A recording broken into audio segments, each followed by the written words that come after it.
Standing in the kitchen with a butcher knife in her trembling hand, Chloe Driver no longer saw any other way out. The polygamous marriage, in which she was the third wife, had driven her to the extreme point of desperation. Her inflamed consciousness, tormented by months of isolation and psychological abuse, suggested only one solution: to rewind life backwards, like in a movie. To return to the past, when there were no sister wives, no strange cult with its absurd rules, nor this feeling that she was losing control of her own mind. Just a few minutes ago, her so-called husband, instead of providing clean clothes for the child, had thrown a dirty shirt picked up from the floor in her face. This humiliating gesture became the last straw in her cup of patience. Chloe grabbed a knife and locked herself in a bedroom on the second floor of the house with her 13-month-old daughter Hannah. Her mind was working chaotically, jumping from one thought to another. But in this chaos, there was a strange, perverted logic. She was convinced that she was performing an act of salvation for both of them. Chloe Driver was born in 2000 in Knoxville, Tennessee. According to her parents' memories, she was a pretty girl who had a fairly happy childhood. Family albums contained photographs of smiling Chloe against a backdrop of colorful balloons, with gifts during Christmas holidays, in the company of peers at birthday parties. But Chloe herself had completely different memories of her childhood. It seemed to her that her parents had always been cold towards her, that she was an unwanted child. The girl believed that her brothers and sisters received more parental love and care, while she always remained on the sidelines, on the periphery of the family. Because the family constantly moved from place to place, Chloe didn't feel at all that she had a real home. Every time she managed to get used to a new dwelling, meet neighbors, and make friends, her father would announce another move. Packing was done in a hurry, things packed into boxes, and the girl had to say goodbye to the environment she had just acquired. In adolescence, Chloe outwardly gave the impression of a well-adjusted child. She did gymnastics, played softball, studied well, and had many friends. Teachers noted her abilities in the exact sciences. Coaches saw potential in sports. Everything indicated that she had a brilliant future ahead. But inside, the girl was developing a deep dissatisfaction and discontentment with her life. At 14, Chloe changed dramatically. She rebelled against her parents, stopped making effort in school, and her academic performance sharply declined. She began skipping training sessions, abandoned gymnastics, and stopped showing up for softball team games. Instead, Chloe found a new company: high school seniors who spent time consuming alcohol and experimenting with prohibited substances. She quickly became addicted to marijuana and eventually started trying other drugs, becoming increasingly dependent on them. During this period, she began to have short romantic relationships with guys, often significantly older than her. Some were twice the schoolgirl's age. This distanced her even further from her family. Chloe regularly ran away from home, disappearing for several days, and then, after having her fill of adventure, would return to her parents. It seemed to her that her father and mother absolutely didn't care about her, that they had long since given up on their daughter and come to terms with the fact that she was a lost soul. According to Chloe, her parents never showed her any attention, love, or care. Even when she returned home after several days of absence, no one asked her questions about where she had been and with whom she had spent time. However, it's quite possible that Chloe's perception had many distortions, and her parents' care was perceived by her as control and restriction of freedom. At 15, Chloe began to cause herself physical harm. She made cuts on her arms, hiding the scars under numerous plastic bracelets so that her parents wouldn't notice traces of self-harm. This was her way of coping with inner pain and feelings of emptiness, although, of course, such actions only exacerbated her already unstable emotional state. One day, in a particularly difficult moment, 16-year-old Chloe attempted to end her life by swallowing a handful of sleeping pills she found in the home medicine cabinet. But soon after, she became frightened and turned to her parents for help. The girl was urgently taken to the hospital, where doctors managed to save her life. After this incident, Chloe was prescribed treatment with a psychotherapist and medications to stabilize her mental state. However, she took the medications irregularly, often forgetting about them or intentionally skipping doses, so her emotional state remained extremely unstable. When Chloe turned 17, She ran away from home again after a conflict with her parents. But this time, she firmly decided that she would not return to them. With a small backpack containing several items of clothing, a phone charger, and a little cash, the girl set off into the unknown. This ill-conceived adventure ultimately led her to an encounter that completely changed her life. Having run away from home, Chloe found herself in an extremely vulnerable position. She had no stable housing, her money was only enough for a few days, and her psychological state remained unstable. She continued to use prohibited substances, which clouded her consciousness and hindered her from making balanced decisions. In such a state, the young runaway became an ideal target for a person who happened to be nearby at the right time and in the right place. His name was Brian Jones, although he also used the names Benjamin Ben Michael and later Benjamin. At the time of meeting Chloe, he was 38 years old, more than twice the girl's age. Tall, with dark hair and an attentive gaze, he radiated confidence and strength, which Chloe herself so lacked. For Brian, this was already a practiced scheme. He specialized in finding and involving young, vulnerable girls in his orbit, who were in difficult life situations and needed support. The man knew how to earn trust, find the right words, create an illusion of understanding and security. 5 years before meeting Chloe, when Brian was 33, he met a 17-year-old girl named Gabriella. Despite the fact that the man was almost twice her age, Gabriella fell in love with him almost from the first meeting. Unlike her peers, Brian made the impression of a mature, formed man who knew exactly what he wanted from life. He was very charming, showed care and attention, gave Gabriella lots of time, called several times a day, was interested in her affairs, listened with sincere, or seemingly so, interest to her stories about everyday trifles. Brian made the girl feel special and loved. In fact, he was a predator who had chosen his victim and methodically won her trust. Their relationship developed rapidly. After just a few months, 17-year-old Gabriella moved in with Brian, who at that time was living with his parents. After moving, she learned that the man of her dreams already had a permanent girlfriend. They had been dating for 2 years and even planned to get married, but at some point, everything went awry. Brian assured Gabriella that now she was his only partner, and the girl was happy to believe this. However, as soon as she became attached to her boyfriend, their relationship sharply changed for the worse. Brian worked in some investment group that he himself had created. In reality, his company more closely resembled a network marketing scheme, one of numerous projects promising quick enrichment with minimal effort. Although Brian considered himself a super successful businessman, this was far from the case. He earned almost nothing, and his loud statements about profitable deals were nothing more than fantasies. Nevertheless, even the illusion of his own business made him even more self-confident and arrogant. During this period, Brian became fascinated with religion and spiritual practices, creating his own eclectic belief system, which bizarrely mixed elements of Judaism, Christianity, Buddhism, and his own inventions. He began to consider himself a kind of messiah, claimed that he possessed a higher level of consciousness than ordinary people, and sincerely believed that he stood above everyone else.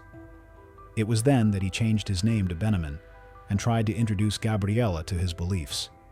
He spent whole days reading religious texts to her, forcing her to meditate, follow strange rituals, and eventually really drew his girlfriend into his belief system, completely subjecting her to his influence.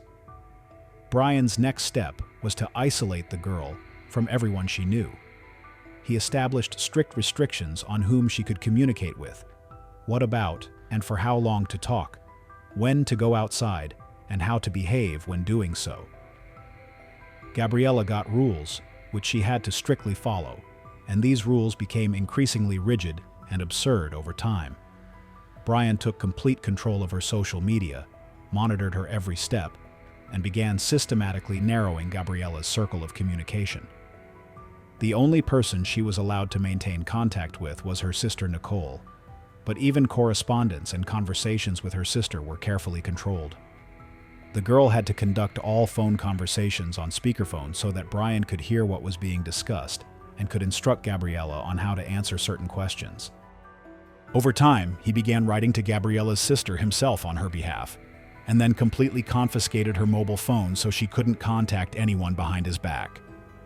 Thus, once romantic relationships quickly turned into abusive, toxic, and dangerous ones.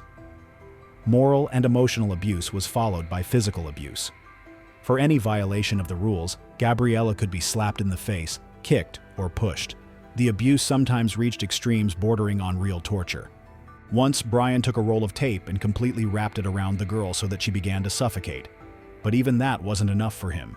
He began beating Gabriella, leaving bruises all over her body. Another time, the man dragged her into the basement, tied her up, put a machete to her throat, and described in detail how he was going to take her life. Hearing noise downstairs, Brian's father came down to the basement to see what was happening, and ended up being held hostage by his son. Then Brian's mother came down, concerned about her husband's long absence. All three, Gabriella, Brian's father, and mother, found themselves captive to a man who decided to dispose of his loved ones' fates at his own discretion. He kept them all tied up in the basement for several hours and threatened to kill them. It's unknown what Brian wanted to achieve by this.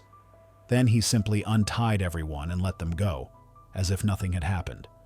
And the most surprising thing is that he got away with such behavior, as none of the three captives went to the police. Father and mother feared for their son's reputation and possible consequences for him, and Gabriella was so intimidated that she simply did not dare to report what happened to the authorities. Such was the man with whom fate brought 17-year-old Chloe Driver together. And, like Gabriella before her, she quickly fell under his charm, unaware of the darkness that lurked behind the smiling exterior. Gabriella was stuck in incredibly toxic and dangerous relationships with Brian. When she turned 18, the man decided that the girl had bored him, and stated that he now wanted to have another girlfriend. He had never bound himself with official marriage ties to Gabriella. At some point, he simply declared her his wife, although there were no legal grounds for this. Naturally, such a development did not suit the girl at all. She did not want a rival to appear in the house, and directly told her cohabitant so. Brian gave an ultimatum. If she wants to be the only wife, then she must get pregnant in the next 12 months. The smart Gabriella was not at all in a hurry to have children. She wanted to first get an education, find a stable job, and gain financial independence. But she was incredibly vulnerable and knew that in case of refusal, Brian would fulfill his threats and bring a new bride into the house. Feeling trapped in a strange relationship, Gabriella agreed, and pregnancy did not take long to arrive. During the period of expecting a child, Brian practically did not resort to physical violence against his wife, only once nearly strangling her when she dared to contradict him. The rest of the time, he limited himself to verbal insults and psychological pressure. This was one of the few relatively calm periods in their life together. However, Brian decided that pregnancy was the ideal time for a couple to start leading a nomadic lifestyle. He loaded their things into an old van and set off with Gabriella, who was already far along traveling across the country. They never stayed long in one place. The constant shaking and moving caused serious discomfort and physical inconvenience to the pregnant woman. But that wasn't the worst. The fact is that Brian categorically denied the principles of traditional medicine. He forbade Gabriella from going to doctors and even visiting clinics because he considered modern medicine part of a conspiracy against humanity. According to his beliefs, real healing comes only through spiritual practices and natural methods. By the end of the pregnancy, the travelers returned to Brian's parents' house, and he did condescend to let the birth take place in a hospital. Fortunately, everything went well, without complications. Gabriella gave birth to a healthy girl, but as soon as she and the baby returned home, they were again forced to hit the road, live in a van, and lead a nomadic lifestyle. After the birth of her daughter, something changed in Gabriella.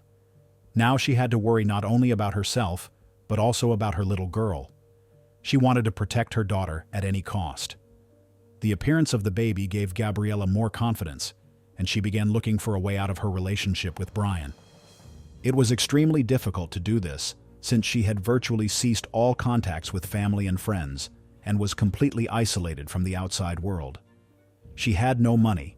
She was with her child's father 24 hours a day, 7 days a week, and there was simply no possibility of escaping unnoticed. Besides, they lived in a van, and the baby was breastfeeding, so her condition was more or less stable. But Gabriella herself was constantly starving. Brian controlled the amount of food consumed. Her body was incredibly exhausted, and the young mother simply wouldn't have had the physical strength even for an escape attempt. Despite Brian's promises and the clear agreement, the birth of a child did not become a barrier to the appearance of a second wife. During travels in the van across the country, the man met a 17-year-old girl, Chloe Driver. In her psychological profile, she somewhat resembled Gabriella. Chloe had also run away from home in search of adventure, and at that moment was in an extremely vulnerable state, without money, a roof over her head, and with alcohol dependence. She was an ideal target for Brian. The man courted Chloe exactly the same way as he once did Gabriella. He managed to charm the girl with his care, attention, show of understanding, and acceptance. Chloe had never before felt such interest in her person, and it intoxicated stronger than any alcohol. Very quickly, she fell in love with Brian, despite the significant age difference. Now the three of them, Brian, Gabriella, and Chloe, with the child, moved from city to city in their van. The relationship between the two wives was tense. Gabriella hated her rival, and she returned the feeling. Brian skillfully manipulated both, pitting them against each other and enjoying his power. In early 2017, a few months after the birth of Gabriella's daughter, Brian with his wives stopped at a friend's house. Being in a good mood, the man allowed Gabriella to meet with her sister Nicole, though under his close observation. The reason he did this was that Brian wanted to have another wife, and Nicole, in his opinion, was perfectly suited for this role. Brian liked both sisters simultaneously, and as soon as the girl appeared, the man immediately set about charming her too. All this became the last straw for Gabriella. She categorically did not want her sister to be drawn into this crazy world, of which she herself was a hostage. Gabriella did not want Nicole to become another victim of Brian. Fear for her sister gave her courage and determination. Taking advantage of a moment when Brian was distracted, Gabriella grabbed the child, took her sister's hand, and the three of them escaped. They reached a bus station and went to a farm in Florida, where Nicole's friend lived. The fugitive hid there for about a month until Brian tracked them down and forcibly took Gabriella and the baby back. Upon returning, the young mother did not abandon thoughts of escape, but Brian threatened that if she ever left, he would take the child and get sole custody of their daughter. Gabriella sincerely believed that he was capable of fulfilling this threat, so she remained with him for some time longer. She stayed in these abusive relationships for about 4 years, but because now there were 2 wives in their strange union, and Brian no longer so vigilantly controlled Gabriella, she seized the moment, called her father, and asked for help. Only when her parents intervened did the girl finally manage to break free from Brian's influence and start a new life. However, for several more years, Brian did not abandon attempts to return his runaway wife. He stalked her, tried to intimidate her, manipulated her through their shared child. The man was angered that he had been neglected, that someone dared to oppose his will. But one person was sincerely glad about Gabriella's disappearance from their lives. This person was Chloe. Now she became Brian's only wife and expected to receive all his attention, care, and love. But happiness lasted only a short time, just a few months. After Gabriella's escape, things went downhill very quickly for Chloe. The man who was recently courteous and charming, promising to love the girl until the end of his days, turned into an aggressive manipulator and tyrant.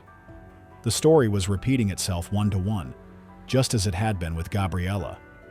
Chloe, who was already struggling with unstable mental health and dependence on prohibited substances, now found herself completely under Brian's power. She had run away from her parental home because it seemed to her that her mother and father didn't love her. The appearance in her life of a caring and attentive man turned her whole world upside down. Chloe fell in love with him instantly, though he was old enough to be her father. For the first time in her life, she felt protected and needed. But as soon as this happened, as soon as the girl lowered her guard, everything changed. Brian showed his true face. He began just as he had with Gabriella before, isolating Chloe from the few close people in her life. He forbade contact with family, friends, acquaintances. Any communication with other people was carefully controlled. Then Brian began subjecting his new wife to physical and emotional abuse. For any disobedience, Chloe was punished, locked in a dark room, deprived of food, verbally humiliated, and beaten. About a year into the relationship, Brian decided that he was no longer satisfied with just Chloe. He still wanted to have several wives simultaneously. And in the near future, his desire was fulfilled. 2 more women appeared in the van. They were 30-year-old Jessica and 20-year-old Sarah. Brian met them at one of the stops in some small town. He was, as always, charming and eloquent, managed to convince them to join his company. Very soon, both lonely girls moved into the motorhome. The leader of the spiritual teaching declared both Sarah and Jessica his new wives and continued his wanderings. Now they all lived together in one van. Most likely, Brian did not officially register marriage with any of the women, simply creating a polygamous union by his own rules. And although polygamy is illegal in the USA, this did not prevent Brian from presenting all 3 companions as his wives to every person he met. To avoid repeating the story with Gabriella, and to further bind the wives to himself, Brian drew up a kind of contract and forced Chloe, Jessica, and Sarah to sign it. This document detailed how they should behave and what punishments awaited them in case of rule violations. The man gave all his wives new Jewish names. Chloe became Kwani, Jessica received the name Anna Gamani, and Sarah was now called Shelik. Brian himself also changed his name and began to call himself Z. It's not entirely clear exactly how relationships developed within this strange union. On social media, Brian posted photos where he hugged all 3 wives, and the girls looked quite happy. According to one of Brian's former friends, there was never any jealousy observed between the women, and they got along perfectly with each other. At least, that's how everything looked from the outside. This friend's name was Jason Spillers, and he and Brian were united by common interests in the investment business as well as a similar worldview. Both men considered themselves above and smarter than other people. They had an obvious superiority complex and were proud of their chosenness. Their close friendship began with Brian telling Jason about his strange spiritual beliefs, and the latter eagerly absorbed every word. Brian convinced his friend that he was chosen, and if Spillers followed him, great accomplishments awaited him. Eventually, a 5th participant joined Brian's group, who also settled in the trailer and began leading a nomadic lifestyle with the others. Brian developed an entire belief system that he imposed on his followers. First, he forced them to follow a strict vegetarian diet that virtually excluded protein consumption. Second, he completely rejected modern medicine. Group members believed that they should be able to heal themselves, regardless of what happened to them. In addition to all this, Brian introduced the practice of sensory deprivation. He locked his followers, sometimes one at a time, sometimes 2, in a dark room, blocking light and, when possible, sounds. They had to spend hours in darkness meditating, and they weren't even allowed to go to the bathroom. But the most absurd thing was that Brian forced his adherents to drink their own urine, claiming that it brought incredible health benefits and contributed to spiritual enlightenment.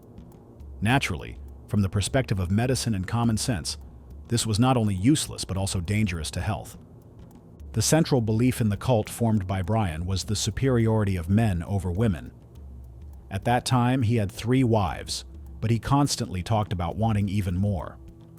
Jason was also allowed to have several wives, but at that time, he had none, since Chloe, Sarah, and Jessica were married to Brian.